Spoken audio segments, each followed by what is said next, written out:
मित्रों, मासिक धर्म के दौरान स्त्री को पूजा पाठ करने से कौन सा पाप लगता है?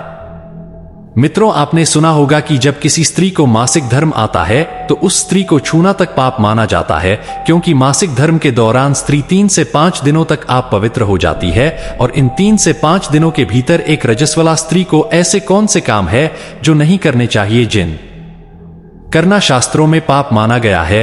क्योंकि हमारे पूर्वजों ने भी हमें ज्ञान का भंडार देते समय हमें बताया था कि यदि कोई स्त्री मासिक धर्म से पीड़ित है तो उस स्त्री को प्रत्येक काम करने से वंचित रखा जाता है। साथ ही यदि कोई स्त्री मासिक धर्म के दौरान यदि पूजा पाठ करे तो उसे कौन सा पाप लगता है? मित्रों, इस प्रश्न का उत्तर मैं आप सभी को एक कथा के माध्यम से बताऊंगा।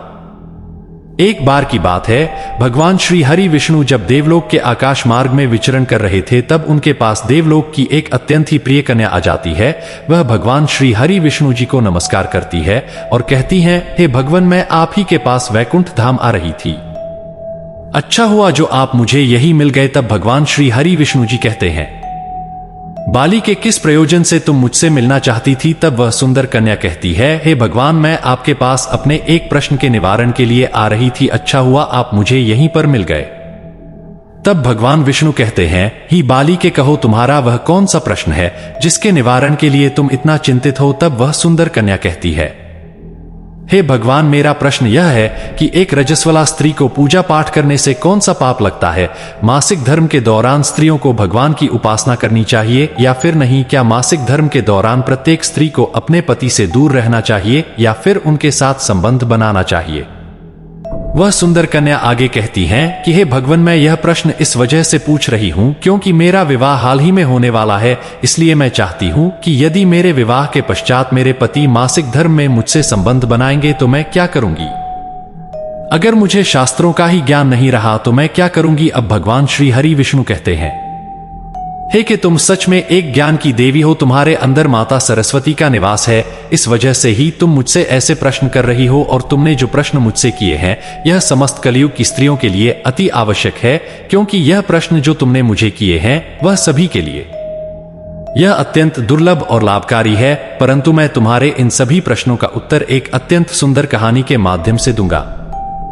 मेरे द्वारा सुनाई गई यह कहानी जो भी मनुष्य सुनता है उसके समस्त पाप नष्ट हो जाते हैं। भगवान भोलेनाथ का उन्हें आशीर्वाद प्राप्त होता है जिससे उन्हें स्वर्ग लोक में यमराज जी के बराबर का स्थान प्राप्त होता है।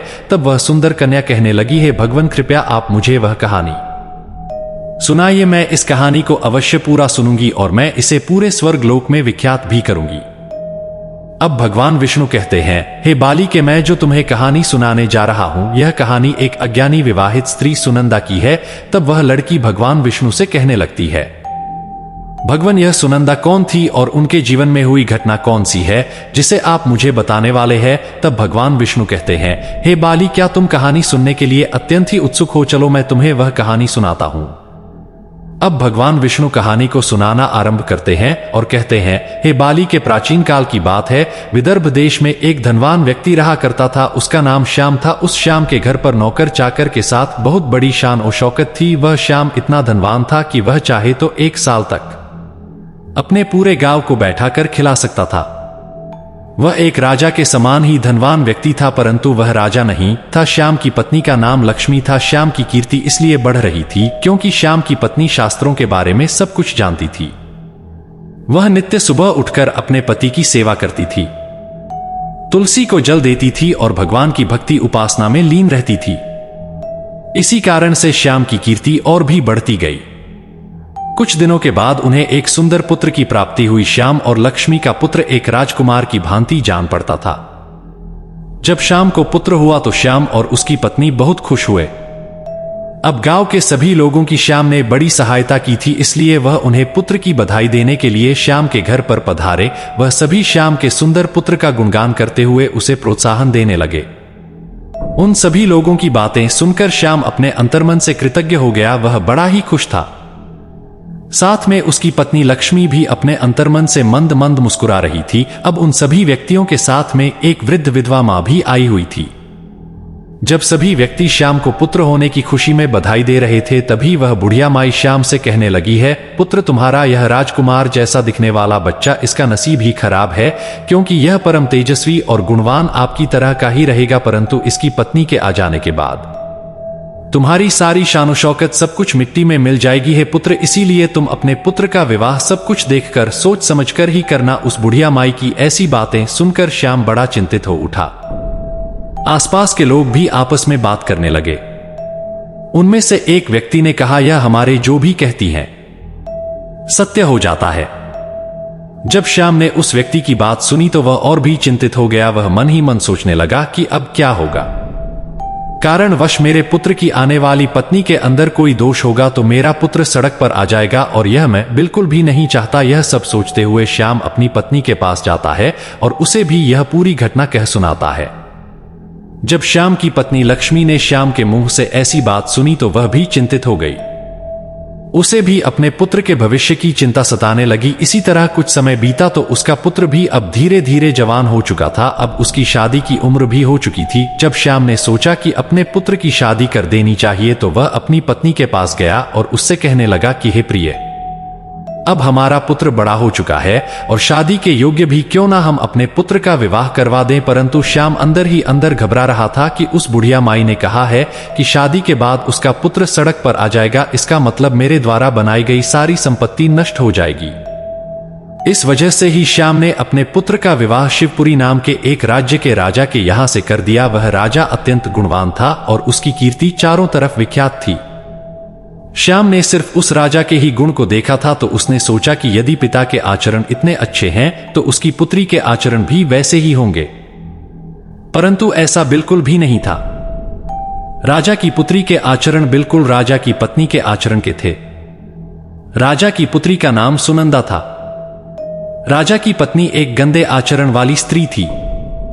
वह 8 बजे के बाद रोज सुबह उठती थी और नौकरों से सारा काम करवाती थी। वह पूजा पाठ भी नौकरों से ही करवाती थी। राजा के घर में जो भी कोर्स आता था वह सब दूसरे यहाँ के लोगों का था। राजा का कोर्स धीरे धीरे 1 साल के भीतर ही समाप्त हो जाता था, क्योंकि उस राजा के यहां से माता लक्ष्मी रुष्ट होकर चली गई थी। अब श्याम को इस बात का ज्ञान नहीं था। उसने अपने पुत्र का विवाह उस राजा की पुत्री सुनंदा से कर दिया। विवाह के 1 साल तक तो सब कुछ ठीक था, परंतु 1 साल बाद श्याम को अपने कामों में घाटा देखने को मिलने लगा। श्याम और श्याम का पुत्र दोनों दिन रात मेहनत करते थे, परंतु फिर भी अब उनके घर में जैसे पहले लक्ष्मी का आगमन होता था वैसा अब बिल्कुल भी नहीं था। और उसका कारण बस एक ही स्त्री थी, वह थी श्याम के पुत्र की पत्नी सुमन। उस राजा की बेटी। उसे न तो शास्त्रों का अध्ययन था, न ही वह समय से उठती थी और न ही वह समय से पूजा पाठ करती थी। यहाँ तक कि मासिक धर्म आने पर भी वह नौकरों से खाना नहीं बनवा दी थी, खुद ही खाना बनाने बैठ जाती थी। उसे जो कार्य नहीं करना चाहिए होता था वह वही कार्य करती थी। मासिक धर्म के दौरान ही वह अपने पति के साथ संबंध बनाती थी। उसे नित्य सुबह तुलसी को जल देना होता था, परंतु वह काम भी दोपहर को करती थी। इस तरह के आचरण की वजह से ही माता लक्ष्मी और श्याम के घर से चली गई थी। धीरे धीरे करके श्याम को अपने व्यवसाय में इतना घाटा सहना पड़ा जिसकी वजह से उसका घर बार सब कुछ नीलाम हो गया। अब वह सड़क पर आ गया। श्याम अब एक कुटिया बनाकर एक जंगल में रहने लगा। उसे उस बुढ़िया माई की सारी बातें सत्य होती दिखाई दी। तब वह उस बुढ़िया माई को ढूंढने लगा तो उसे पता चला कि उस बुढ़िया माई की मृत्यु हो चुकी है। श्याम जैसे का तैसा मुंह लेकर अपनी कुटिया को वापस लौट आया। श्याम के पुत्र की पत्नी सुनंदा के गंदे आचरण की वजह से श्याम को अपने दिल अब गरीबी में काटने पड़े। भगवान श्री हरि विष्णु कहते हैं, हे बालिके, अब मैं तुम्हें बताता है कि एक स्त्री को मासिक धर्म के दौरान कौन से कार्य करने चाहिए और कौन से कार्य नहीं करनी चाहिए।